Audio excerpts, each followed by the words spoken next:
যে শেখ হাসিনাকে ফেরত পাঠাতে হবে। আমি আনফরচুনেটলি সেটা হয়তো হাইলাইট হয় নাই, আমি এটা একটু সমালোচনা করে আমার ফেসবুকও লিখেছি।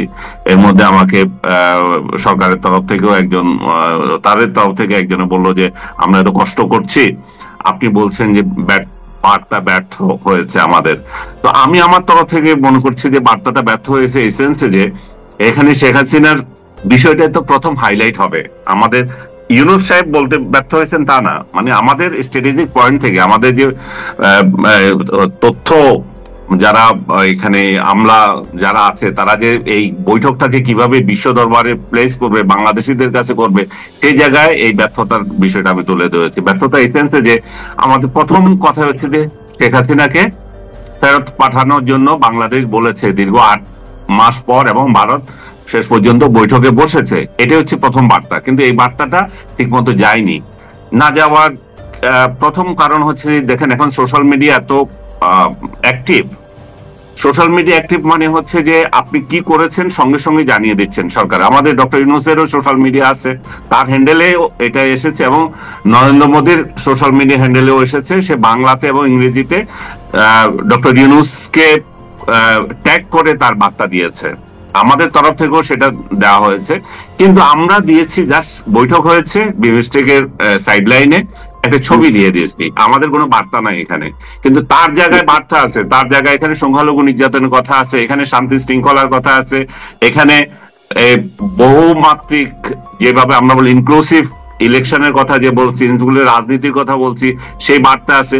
সবগুলো কিন্তু তার এই টুইটারের কত শব্দের যে 160 শব্দ বা এর মধ্যে কিন্তু সে দিয়ে দিয়েছে, কিন্তু আমরা কিন্তু এটা দিতে পারি না। আমরা এটার জন্য অপেক্ষা করতেছি, প্রেস রিলিজ যাবে, একটা বিরাট বার্তা আসবে পররাষ্ট্র মন্ত্রণালয় থেকে, এটা থেকে। মানুষের এত টাইম আছে এই জমানায় এগুলো দেখার জন্য, কিন্তু ওইটা নিয়েই তো হয়। এবং ওইটা যদি থাকতো, প্রথম ট্যাগলাইনটা যদি এটা থাকতো যে ডক্টর ইউনূস নরেন্দ্র মোদীর সাথে বৈঠক করেছেন এবং হাসিনাকে ফেরত পাঠাতে বলেছেন, দ্যাটস মেসেজ। আর তো ভালো ইয়ে নাই। আবার আমি আরেকটা জিনিস সমালোচনা করেছি, এই যে আপনার যে ছবিটা দিল, এই ছবিটা মানে কেন এত গুরুত্বপূর্ণ? ডক্টর ইউনূস ওইখানে গিয়েছিলেন বহু বছর আগে, তাকে একটা মেডেল দিয়েছিল সেই ছবি, চিন্তা করেন 10 বছর আগে। তো এইটা তখনই বার্তাটা দেওয়া হয় যদি তাদের দুইজনের মধ্যে সেরকম একটা মধুর সম্পর্ক থাকে, যে বন্ধু তুমি আমার কাছে গিয়েছিলে, আমি গিয়েছিলাম, তুমি আমাকে দিয়েছো, দেখো সেই স্মৃতি।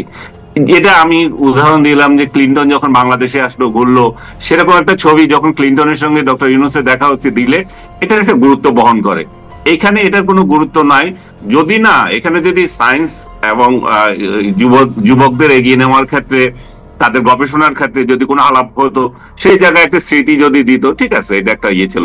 তো এখানেও দেখা যাচ্ছে যে একটা একপক্ষীয় একটা ইয়ে আবদার, যে আমার সাথে মানে একটা দুর্বলতা এখানে প্রকাশ পায়।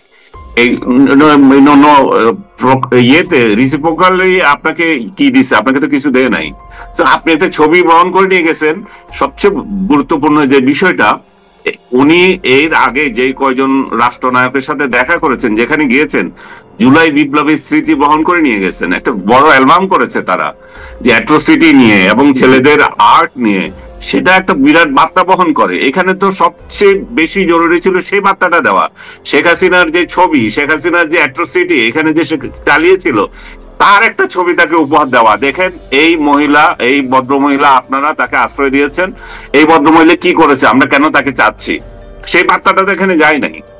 এবং ইন্ডিয়ান মিডিয়ার তরফ থেকে যে বার্তাটা প্রথম এখানে প্রচার হচ্ছে, বাংলাদেশি মিডিয়া ওইটা করছে, আমি এই জায়গায় খুব সমালোচনা করি।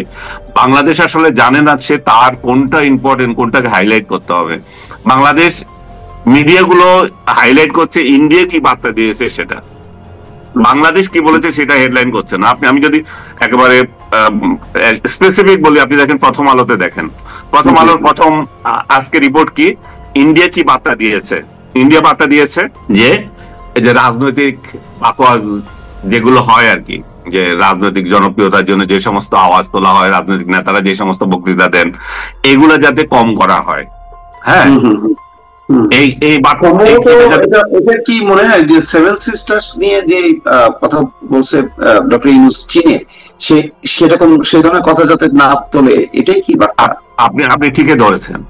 কারণ ভারতও জানে যে এগুলো হচ্ছে এক ধরনের বাকওয়াজ বক্তৃতা জনগণকে খুশি করার জন্য। তো তারা সেটাই বলেছে যে এই মুহূর্তে এই সমস্ত বাকওয়াজ বক্তৃতার দরকার নাই, আমাদের দরকার সম্পর্ক, আমাদের দরকার শান্তিপূর্ণ অবস্থান, আমাদের দরকার সীমান্তের নিরাপত্তা, আমরা চাই বাংলাদেশ শান্তিপূর্ণ একটা দেশ থাকুক, বাংলাদেশে বহুমাত্রিক রাজনীতিক থাকুক। ওরা যেটা প্রকাশ্যে বলে নাই সেটা হচ্ছে আওয়ামী লীগ সহ সব রাজনৈতিক দল যাতে সামনে ইলেকশনে থাকতে পারে, রাজনীতি করতে পারে। এটাই, এই গত 15 বছরে তো তারা এই কথাটা যদি বলতো তাহলে তো অন্তত তাহলে আজকে ওই শেখ হাসিনাকে তাদের কাছে আশ্রয় দেওয়ার মতন পরিস্থিতি হইতো না। গত 15 বছরে তারা কেন বলবে? গত 15 বছরে তারা এত আরামই ছিল, তাদের যা চাইছে তা দিছে। শেখ হাসিনা বাংলাদেশকে তো তাদের আরেকটা রাজ্য করে রেখেছিল, তাই না? শেখ হাসিনার লোকজন এটা শুনলে খুব রাগারাগি করে এবং আমাকে বলে যে কিভাবে নতজানু ছিল দেখান, কিভাবে নতজানু ছিল, কিভাবে, আর কত প্রমাণ দিতে হবে। পররাষ্ট্রমন্ত্রী নিজে বলতেছে যে আমাদের সম্পর্ক স্বামী স্ত্রীর। হ্যাঁ, তারপরে এই একটা ভুয়া নির্বাচন হচ্ছে, সেই নির্বাচনে এসে তাদের পররাষ্ট্র সচিব এসে আমাদের রাজনৈতিক দলের বিরোধী দলীয় একজন নেতা এরশাদকে রাজি করাচ্ছে যে ইলেকশনে যেতে হবে। এরশাদ বাধ্য হচ্ছে, এরশাদ পালিয়ে থাকছে। আমাদের রাজনীতিতে কিভাবে কে দাঁড়াবে না দাঁড়াবে সেগুলো তারা ঠিক করে দিচ্ছে। আমাদের মন্ত্রীগুলা এক একটা তলে তলে আমাদের ঠিক হয়ে গেছে। সেই ওবায়দুল কাদের সে বাণী আপনি নিশ্চয় মনে আছে আপনার। আর কি আমাদের এখানে কে কোন আসনে প্রার্থী হবে, কে মন্ত্রী হবে, সেগুলো পর্যন্ত ভারত ঠিক করে দিত। এবং আমাদের প্রার্থীরা, আপনি এই 24-এর ইলেকশনও দেখেছেন, একজনের হুমকি দিয়েছে মান্নান কুষ্টিয়ার যে আমি কার প্রার্থী জানো, আমি নরেন্দ্র মোদীর, আমি ভারতের প্রার্থী।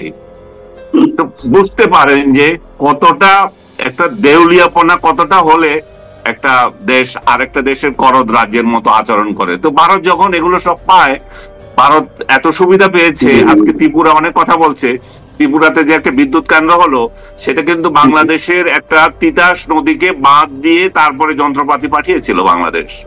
কতটা উদারতা দেখাচ্ছে, একটা নদীকে বাঁধ দিয়ে শুকনা করে তারপর তার যন্ত্রপাতি পাঠিয়েছে। এগুলো আবার আমাদেরকে যখন খোটা দেয় এই করেছে সেই করেছে, তখন আমাদের তো গায়ে লাগে। শেখ হাসিনা যেটা করেছেন রাজনৈতিকগত ভাবে এটা ভুল হয়েছে, কিন্তু সম্পর্ক উন্নয়নের ক্ষেত্রে আমি অবশ্যই বলবো যে তার আমলে যে সম্পর্কের যে মাত্রা ছিল, সম্পর্কে সৌহার্দ্যপূর্ণ সম্পর্ক ছিল, সেটা আমরা ফেরত চাই, সেটা দরকার আমাদের। কিন্তু সৌহার্দ্যপূর্ণ সম্পর্ক করতে গিয়ে আমাদের নতজানুও থাকার দরকার নাই। বন্ধুত্ব মানে ইকুয়াল রাইটস থাকতে হবে, বন্ধুত্বে নতজানু তো নাই। ভারত আমাদের স্বাধীনতা যুদ্ধে অবদান রেখেছে, ভারত আমাদের নিকটতম প্রতিবেশী, তাদের কাছে কারণে অকারণে আমাদের অনেক চাহিদা আছে, তাদেরও চাহিদা আছে।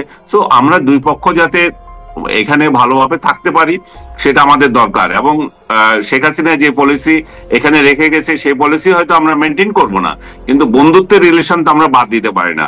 ডক্টর ইউনূস অবশ্যই সেই পথে আগাতে হবে। বন্ধুত্বের রিলেশন বাদ দিয়ে ফাঁকা আওয়াজ করা এবং ফালতু লোকদের কথার যে সমস্ত কথাবার্তা বলে, ওই ফালতু লোক, রাস্তার লোকজন যে ভারত বিরোধী, ভারতের সাথে করা ফাঙ্গাল অর্ডার, এই সমস্ত ফাউল যে সমস্ত কি বলবো এগুলা দেশে বিদেশে বসে বসে বাণী দেয়, এদের বাণী যদি আবার রাষ্ট্রীয় বাণী এক হয়ে যায় তাহলে তো সর্বনাশ। তাহলে তো আমাদের দুই প্রতিবেশী একসাথে আমরা থাকতে পারবো না। আমাদের তো কারো ইচ্ছে নাই যে একজন আরেকজনের সাথে লড়ার জন্য। ডক্টর ইউনূস যে বাণীটা দিয়েছে নিঃসন্দেহে সেটা কূটনৈতিক দৃষ্টিকোণ থেকে ভালো বাণী ছিল না, যেটা নিয়ে এত আপনি যেটা উদাহরণ দিলেন যে চীনে গিয়ে উনি যেটা বললেন, 7 সিস্টার নিয়ে যেটা বলেছিলেন যে আমাদের ওরা ল্যান্ডলক, ওরা আমাদের বাংলাদেশ হচ্ছে যে এখানে সুবিধা অবস্থানে আছে, বাংলাদেশকে ব্যবহার করতে হবে নদী সমুদ্রে যেতে হলে। এটা নীতিগতভাবে এটা কমপ্লিটলি ঠিক আছে কথাবার্তা, মানে আক্ষরিক অর্থে, কিন্তু কূটনৈতিক অর্থে তো আমরা সেটা বলার দরকার নাই। তাহলে আমরা এটা বলার প্রেক্ষিতে তারা কি মনে করলো? তারা মনে করলো যে ওই যে চিকেন নেক নিয়ে আমরা কথা বলছি, তাহলে আমাদের ওই নেক নিয়ে আমাদের সতর্ক থাকতে হবে। ওইখানে বাংলাদেশে চায়নার প্রভাব বিস্তার হচ্ছে, তো সবগুলো মিলিয়ে তাদেরকেও আমরা একটা আতঙ্কগ্রস্ত করছি এই সমস্ত কথাবার্তা বলে। তো আমাদের তো এটা আতঙ্কগ্রস্ত করার দরকার নাই, কারণ আমরা তো আসলে বেসিক্যালি এটা চাই না। আমরা যেটা চাই সেটা তো শেখ হাসিনা অলরেডি দিয়ে দিয়েছে। আমরা তো বরং উল্টো বলতে পারতাম যে চিটাগং বন্দর ব্যবহার করার অনুমতি তো অলরেডি ভারতের আছে। তো ভারত আরো কমিউনিকেশনের দিক থেকে আমরা 7 সিস্টারকে নিয়ে আমরা এই যাতে সমুদ্র বন্দর আমরা আরো কিভাবে ইউটিলাইজ করতে পারি সেটাই তো ডক্টর ইউনূসের ভাষায় কথায় আসা উচিত ছিল, কিন্তু যেটা অলরেডি আছে সেটা নিয়ে ওইখানে বলার কোনো মানে আমি দেখি না আর কি। সেই কারণে এই ভুল বুঝাবুঝিটার সৃষ্টি হয়েছে। আমি 100% বিশ্বাস করি যে ডক্টর ইউনূস নেগেটিভলি কোনো কিছু বুঝাতে চান নাই। ওনার বক্তব্যটা ভারত ভুল বুঝেছে, কারণ প্রেজেন্টেশনের দুর্বলতার কারণে, কারণ কূটনৈতিক ভাষা উনি হয়তো এখনো আয়ত্ত করেন নাই সেসব কারণে। তারপর সব মিলে মানে বলা যায় যে মানে আমরা আসলে মানে আমাদের প্রায়োরিটি দিকটা আমরা এই বৈঠকে আসলে তুলে ধরতে পারলাম না, মানে সেই প্রচারটা সরকারের পক্ষ থেকে সেটা হইলো না। আমরা আমাদের বক্তব্যটা অবশ্যই তুলে ধরেছি, তাদের কাছে আমাদের বার্তা ঠিকই গিয়েছে, কিন্তু আমি বলছি যে মিডিয়া কাভারেজ, মিডিয়া দৃষ্টি আকর্ষণ, সেই জায়গাতে আমাদের দুর্বলতা প্রকাশ পেয়েছে। এবং সেই দুর্বলতা আমাদের শেখ হাসিনার আমলেও ছিল, খালেদা জিয়ার আমলেও ছিল, কারণ আমাদের এই সমস্ত স্ট্র্যাটেজিক জায়গায় যারা বসে আছে আমলাগুলা, ওদের ওই সমস্ত জ্ঞান নাই কিভাবে করতে হবে। ওরা ভারতের সাথে পাঙ্গা লড়তে চায়, কিন্তু ভারত